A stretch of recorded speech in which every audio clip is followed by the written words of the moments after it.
Hello champions. तो बेटा आज न्यूक्लियाई का आज हमारा 5th लेक्चर होने जा रहा है। और अब तक के लेक्चर में आपने देख रखा है बेटा, क्या देख रखा था? बाइंडिंग एनर्जी क्या होती है, न्यूक्लियर फोर्स क्या होती है, ये दो इंपॉर्टेंट सवाल के बारे में देख रखा था। और उसके फर्स्ट लेक्चर में हमने बात कर रखी थी आइसोटोप क्या होता है, आइसोटोन क्या होता है, आइसोमर क्या होता है, ये सारी चीजें हमने डिस्कस कर रखी थी। ठीक है, आज के लेक्चर में हम क्या देखने वाले हैं कि न्यूक्लियर एनर्जी लेवल। ठीक है, जो न्यूक्लियस के अंदर जो प्रोटॉन होता है, न्यूट्रॉन होता है, तो ठीक है, इसकी स्टेबिलिटी के बारे में समझेंगे कि इनके जो न्यूक्लियर जो एनर्जी लेवल होता है ये क्या है, ये सारी चीजें लिखेंगे। आपने पर सुन रखा होगा ना, कोई एलिमेंट क्या बताता है बेटा? न्यूक्लियर फ्यूजन बताता है। तो कुछ एलिमेंट बताते हैं न्यूक्लियर फिजन बताते हैं। ठीक है, तो ये ऐसा क्यों बताते हैं, ये आज के टॉपिक में हम जानेंगे। चलिए शुरुआत करते हैं। न्यूक्लियर एनर्जी लेवल, जिस तरीके से आपने एटम चैप्टर के अंदर पढ़ रखा है या देख रखा है कि एटम के लिए, इलेक्ट्रॉन के लिए एनर्जी लेवल होते हैं, उसी तरीके से बेटा, उसी तरीके से न्यूक्लियस की भी खुद की अपनी एनर्जी लेवल्स होती है।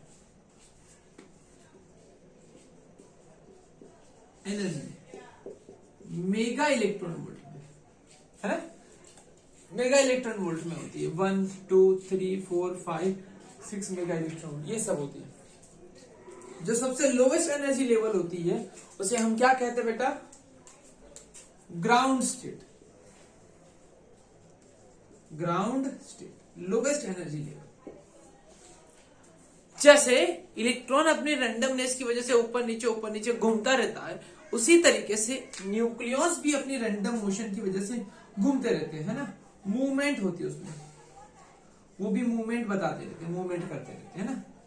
न्यूक्लियस किसकी मूवमेंट की बात चले बेटा? न्यूक्लियस मतलब हाँ, न्यूक्लियस के अंदर जो न्यूक्लियस होते हैं, प्रोटॉन हो गया, न्यूट्रॉन हो गया, किसके बारे में बात चले बेटा?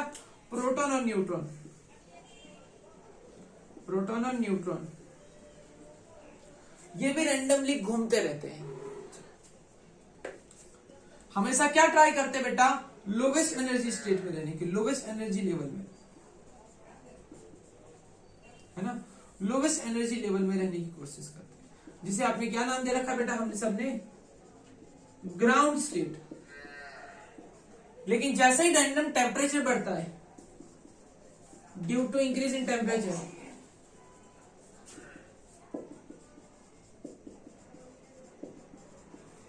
रैंडमनेस इंक्रीज होती इंक्रीज कर जाती है ना। न्यूक्लियस का वाइब्रेशन बढ़ जाता है, जुम जुम जुम जुम जुम जुम जुम जुम वाइब्रेट करने लगते हैं। पहले हलवा हलवा वाइब्रेट करते हैं, जोर जोर से वाइब्रेट कर जाते हैं। ठीक है, बहुत बढ़िया। Due to increase in temperature randomness increase कर जाती है, बहुत बढ़िया। अब बताओ, ठीक है, ये मतलब देखो, रैंडमनेस बढ़ जाती है, इनकी एनर्जी बढ़ जाती है ना। ड्यू टू टेम्परेचर रैंडमनेस बढ़ती है, मतलब increase in due to temperature, due to temperature, due to temperature क्या हो जाता बेटा? इनकी एनर्जी बढ़ जाती है। कौन सी एनर्जी? मतलब न्यूक्लियस की एनर्जी बढ़ जाती है। Energy of proton and neutron will increase कर जाती है। अब ये ऊपर चले जाते हैं, एनर्जी इंक्रीज कर जाती है तो ऊपर चले जाते हैं, हायर एनर्जी स्टेट में चले जाते हैं। यहां से ये हायर एनर्जी स्टेट में चले जाते हैं, ऊपर ऊपर कहीं भी चले जाते हैं। न्यूक्लियस उनकी एनर्जी बढ़ जाती है, रहते वहीं पे है, रहते ऐसे कोई जंप वम्प कर देते, ऐसे नहीं, कुछ वाइब्रेट ऐसे कर रहे, लेकिन उनकी एनर्जी बढ़ जाती है कुछ न्यूक्लियस। ऐसा नहीं कि ये कोई पोजीशन ही बता रहा है यहाँ पे है, अपर वाले फ्लोर पे चलेंगे और अपर वाले फ्लोर पे, ये चीज नहीं बेटा, है वहीं पे, लेकिन उनकी रैंडमनेस बढ़ गई है, मतलब वाइब्रेशन ज्यादा हो गई, काइनेटिक एनर्जी ज्यादा हो गई है। ठीक है, बहुत बढ़िया। अब उनकी एनर्जी ज्यादा हो गई तो क्या करेंगे? ट्रांजिशन करेंगे। Transition make place from higher energy state to lower energy state.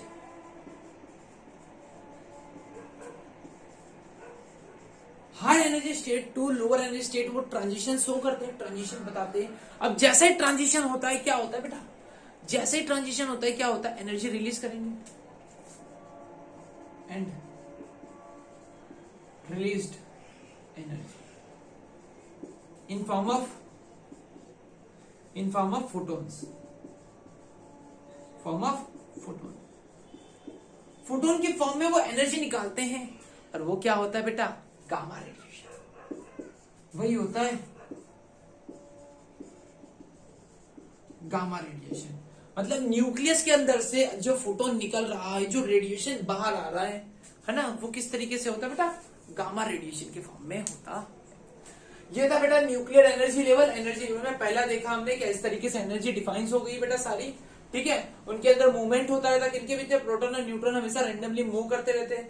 वो हमेशा क्या करते बेटा, लोवेस्ट एनर्जी में रहने की कोशिश करते हैं, लेकिन टेम्परेचर बढ़ने की वजह से क्या होता है, उनकी रैंडमनेस बढ़ जाती है। टेम्परेचर बढ़ते हैं, उनकी टेम्परेचर बढ़ने से उनकी काइनेटिक एनर्जी बढ़ जाती है बेटा, मतलब उनकी वाइब्रेशन, उसकी रैंडमनेस बढ़ने की वजह से उनकी एनर्जी बढ़ जाती है। वो एनर्जी बढ़ने की वजह से वो ट्रांजिशन कर लेते हैं, हायर एनर्जी में चले जाते हैं। अब हायर एनर्जी में से जैसे वो नीचे आते बेटा, higher energy to lower energy state में आते हैं, वो क्या करते हैं, एनर्जी निकालते हैं in form of photons. Photons बेटा क्या होते हैं, गामा रेडिएशन। क्या इतनी बातें क्लियर है बेटा, क्लियर है बेटा? चलो बहुत बढ़िया। अभी न्यूक्लियर एनर्जी टॉपिक खत्म होता है बेटा। अब हम लगाने, फटाफट हेडिंग लगाओ, न्यूक्लियर स्टेबिलिटी। क्या लगाना है, न्यूक्लियर स्टेबिलिटी। क्लियर है, मिटा रहा हूं।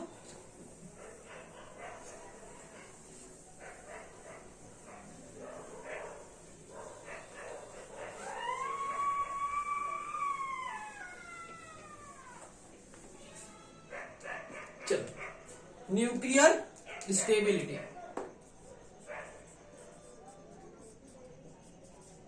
Nuclear stability. चलो, न्यूक्लियर स्टेबिलिटी में हम देखेंगे पहले कि कुछ जो आइसोटोप होते हैं, है ना, मतलब एटम के एटम्स होते हैं, उसके कुछ आइसोटोप्स होते हैं।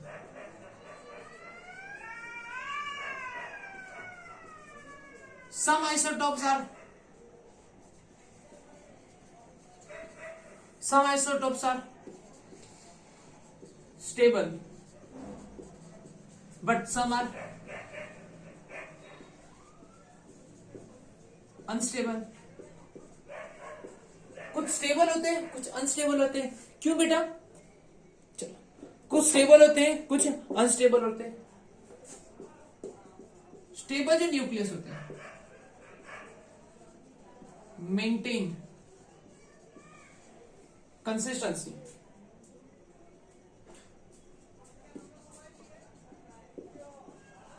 constitution at all time, but unstable जो न्यूक्लियस होते हैं, अनस्टेबल न्यूक्लियस, जो अनस्टेबल न्यूक्लियस होते हैं वो क्या होते हैं बेटा, वो अपने आप, मतलब जो स्टेबल न्यूक्लियस होते हैं वो कंस्टिट्यूशन मेंटेन करते हैं बेटा, लेकिन जो अनस्टेबल होते हैं, जो अंदर है ना, मतलब ज्यादा न्यूट्रॉन हो जाते हैं, रीजन मतलब न्यूट्रॉन होता है, वो अनस्टेबल हो जाते हैं। अनस्टेबल होते हैं तो कंटिन्यूसली है ना एमिट करते रहे, क्या एमिट्स पार्टिकल, अपने अंदर से कंटिन्यूस पार्टिकल निकालते रहते हैं, है ना, वो डीके करते रहते हैं, अंदर से पार्टिकल निकालते रहते हैं। अब ये सारी टॉपिक बेटा आएगा, है ना। और ये क्यों होता है, due to number of proton, due to more number of neutron compare to proton. होता क्या है बेटा, क्लियर करते हैं। कुछ आइसोटोप्स होते हैं स्टेबल होते हैं, कुछ आइसोटोप्स होते हैं अनस्टेबल होते हैं। जो स्टेबल आइसोटोप होते हैं ना, वो हमेशा स्टेबल रहते हैं, क्योंकि उनके अंदर ना प्रोटॉन और न्यूट्रॉन का जो रेशियो होता है ना, वो ज्यादा नहीं होता। मतलब proton neutron, number of neutron पर प्रोटॉन, नंबर ऑफ न्यूट्रॉन पर नंबर ऑफ प्रोटॉन लगभग 1 के आसपास होता है, लगभग 1 के आसपास होता है, 1, 1.2, 1.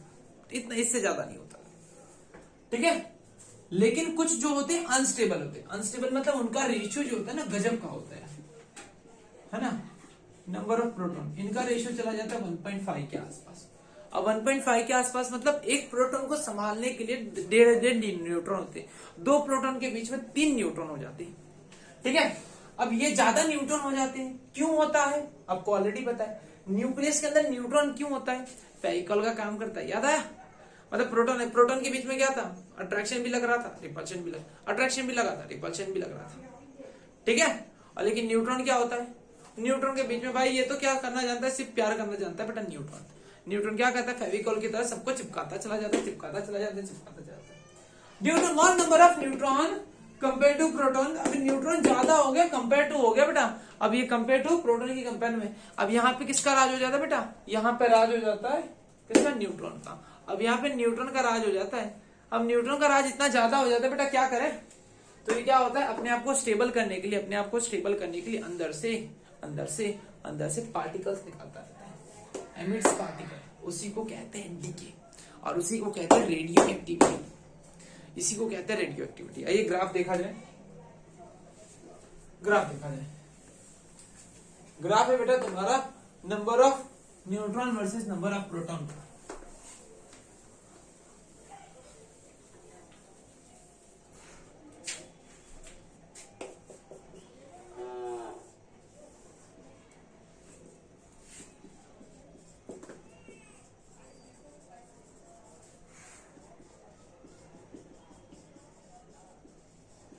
Number of neutron versus number of proton. शुरुआत के दौर में ग्राफ ऐसा लग रहा था कैसे जाएगा, 1 प्रोटॉन तो 1 न्यूट्रॉन, 2 प्रोटॉन तो 2 न्यूट्रॉन, 10 प्रोटॉन तो 10 न्यूट्रॉन। लेकिन जैसे जैसे गाड़ी आगे बढ़ने लगी, जैसे जैसे गाड़ी आगे बढ़ती गई, जैसे जैसे 30 तक पहुंचे, 30 तो तक लगभग बराबर था बेटा। जैसे 30 से आगे गए ना, ये ग्राफ सीधा जाने की जगह पे ऊपर की तरफ बैंड होने लगा, ऐसे हो गया। मतलब यहां तक तो ठीक था, यहां तक तो ग्राफ एकदम मस्त बढ़िया एकदम तगड़ा अच्छा खासा गया था बेटा एकदम ग्राफ। जितना प्रोटॉन उतना न्यूट्रॉन, जितना प्रोटॉन उतना न्यूट्रॉन। लेकिन यहां पे इसका स्लोप बढ़ गया, स्लोप ज्यादा हो गया। स्लोप ज्यादा मतलब न्यूट्रॉन बढ़ने लगे प्रोटॉन की कंपेयर में। क्यों, जरूरत पड़ी है न्यूक्लियस को फेविकोल की। प्रोटॉन आपस में बहुत ज्यादा लड़ रहे थे, है ना। जितने ज्यादा प्रोटॉन होते जा रहे थे वो आपस में लड़ते जाते। इनको जरूरत थी एक मतलब फेविकॉल की जरूरत पड़े तो इन्होंने न्यूट्रॉन ऐड करते गए। ठीक है, और जो है ना मतलब सारे एटम्स होते हैं ना, न्यूक्लियस है ना, वो इसके आसपास कहीं ना कहीं ये है। इस तरीके से ग्राफ बनाया है ना, लेकिन ऐसे नहीं होता, इसके आसपास कहीं होते हैं। ठीक है, और ये यहाँ पे लाई करते हैं, ये यहाँ पे लाई करते हैं, इस ग्राफ पे लाई करते हैं, और यहाँ पे इसके आसपास लाई करते हैं। ठीक है, कुछ एटम्स जो होते हैं, कुछ न्यूक्लियस ऊपर लाई करते हैं और कुछ न्यूक्लियस नीचे लाई करते हैं। इतनी बातें क्लियर है, पक्का समझ में आ रहा है। ठीक है, यहाँ पे रेशियो, इतने पार्ट में रेशियो जो होता था ना, number of neutron by number of proton का रेशियो आ रहा था 1, और यहाँ पे रेशियो बढ़ने लगता है, यहाँ पे रेशियो बढ़ते चला जाता है।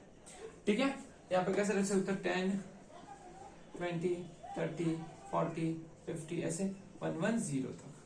ठीक है, और यहाँ पे भी सेम ऐसे कर सकते बेटा, 10, 20, 30, 40, 50, 110, 120 इस तरीके से आप ले सकते हैं।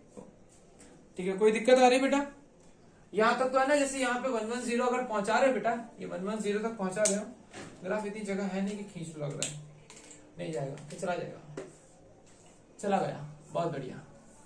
110 यहाँ पे ले लेता हूँ। अगर 110 तो देखे तो यहाँ तक, तो यहाँ पे जो होगा ना बेटा, ये करीब 150 के आसपास पहुंच जाएगा, 150, 160 के आसपास यहाँ पे पहुंच जाता है। कोई दिक्कत है बेटा, कोई दिक्कत। चलो, यहाँ पे शुरुआत में बराबर है बेटा, यहाँ पे बहुत ज्यादा होने लगता है, यहाँ पे बहुत ज्यादा मतलब थोड़े से प्रोटॉन को संभालने के लिए बहुत ज्यादा न्यूट्रॉन की जरूरत पड़ती है, थोड़े से प्रोटॉन को संभालने के लिए बहुत ज्यादा न्यूट्रॉन की जरूरत पड़ती है। तो ऐसा क्यों होता है बेटा, ऐसा इसके लिए होता है क्या है ना, न्यूक्लियस के अंदर प्रोटॉन के बीच में रिपल्शन बहुत बढ़ने लगता है, और उनको संभालने के लिए न्यूट्रॉन बढ़ जाता है। न्यूट्रॉन का काम क्या था, फेविकोल का काम करता है। ठीक है, इतना बहुत बढ़िया, शाबाश, बहुत बढ़िया। क्या बेटा, ये जो है ना यहाँ से 0 से लेकर 30 तक, यहाँ तक तो ठीक है बेटा, है ना। यहाँ से ऊपर की तरफ चले जा रहे हैं। ठीक है, यहाँ पे रेशियो 1 के आसपास था, यहाँ पे 1.35, 1.6 तक रेशियो पहुंचने लगा, है ना। अब ये देखो ग्राफ को ऐसे सीधा खींचा जाए ना ऐसे, तो ऐसे होना चाहिए था। अब देखो ये ग्राफ से अगर कोई ऊपर एटम है ना, कोई न्यूक्लियस ऊपर है, तो उसमें न्यूट्रॉन ज्यादा है, प्रोटॉन कम है। अगर उससे नीचे कोई है बेटा, नीचे की तरफ, तो उसमें क्या आ जाता है, प्रोटॉन ज्यादा है, न्यूट्रॉन नीचे की तरफ। तभी तक तो कोई जल्दी देखने मिलता नहीं बेटा का ऐसा कोई हो कि जिसमें ना प्रोटॉन ज्यादा है और न्यूट्रॉन कम है। वो सिर्फ यहाँ पे एक है ना हाइड्रोजन था बस, न्यूट्रॉन है ही नहीं, है ना, हाइड्रोजन बस। बाकी तो यहाँ पे शुरुआत में तो मतलब हैवी एलिमेंट में तो ऐसा कोई दिखने मिलता नहीं है। ठीक है, ऊपर की तरफ है तो ये क्या करेंगे, न्यूट्रॉन ज्यादा हो गया, न्यूट्रॉन ज्यादा है तो न्यूट्रॉन को तोड़ेंगे, डिसइंटीग्रेट करेंगे, डिसइंटीग्रेट करेंगे तो क्या करेंगे बेटा, अंदर से डिसइंटीग्रेट करेंगे, इंटीग्रेट करेंगे, डिसइंटीग्रेट होगा, डिसइंटीग्रेट करके क्या करेंगे, रेडिएशन निकालेंगे, रेडिएशन निकालेंगे, रेडिएशन मतलब एक पार्टिकल निकालेंगे, शायद वो हो सकता अल्फा पार्टिकल निकाले, शायद हो सकता वो बीटा पार्टिकल निकाले, और न्यूक्लियस को थोड़ा स्टेबल करने के लिए शायद गामा रेज निकाले।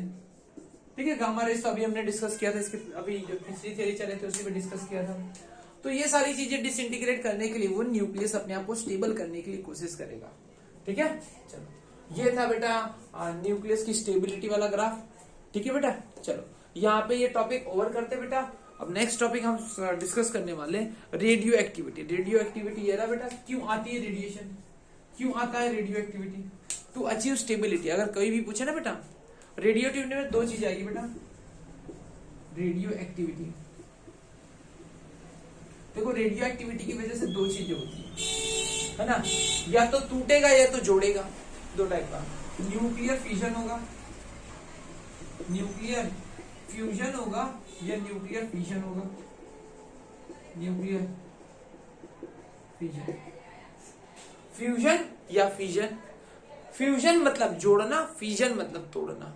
ठीक है, अगर कोई गलती से क्वेश्चन कर दे बेटा कि रेडियो एक्टिविटी क्यों होती है, न्यूक्लियर फ्यूजन क्यों होता है और न्यूक्लियर फिजन क्यों होता है, तो बड़े शान से आंसर दे देना बेटा, to achieve stability, to achieve stability. Stable नहीं थे भैया, अपने आप को स्टेबल करना चाहते हैं, स्टेबल करने के लिए क्या कर रहे बेटा, वहां से रेडिएशन निकाल रहे, क्या निकाले बेटा, रेडिएशन निकाले, और रेडिएशन निकाले जा रहे और खुद को स्टेबल किए जा रहे बस, इससे ज्यादा कुछ नहीं। इतनी बातें क्या क्लियर है बेटा, 100% बेटा। नेक्स्ट टॉपिक कंटिन्यू कर रहा हूँ जहां पे हम पढ़ने वाले रेडियो एक्टिविटी। बेटा तैयार हो जाओ, आ जाओ।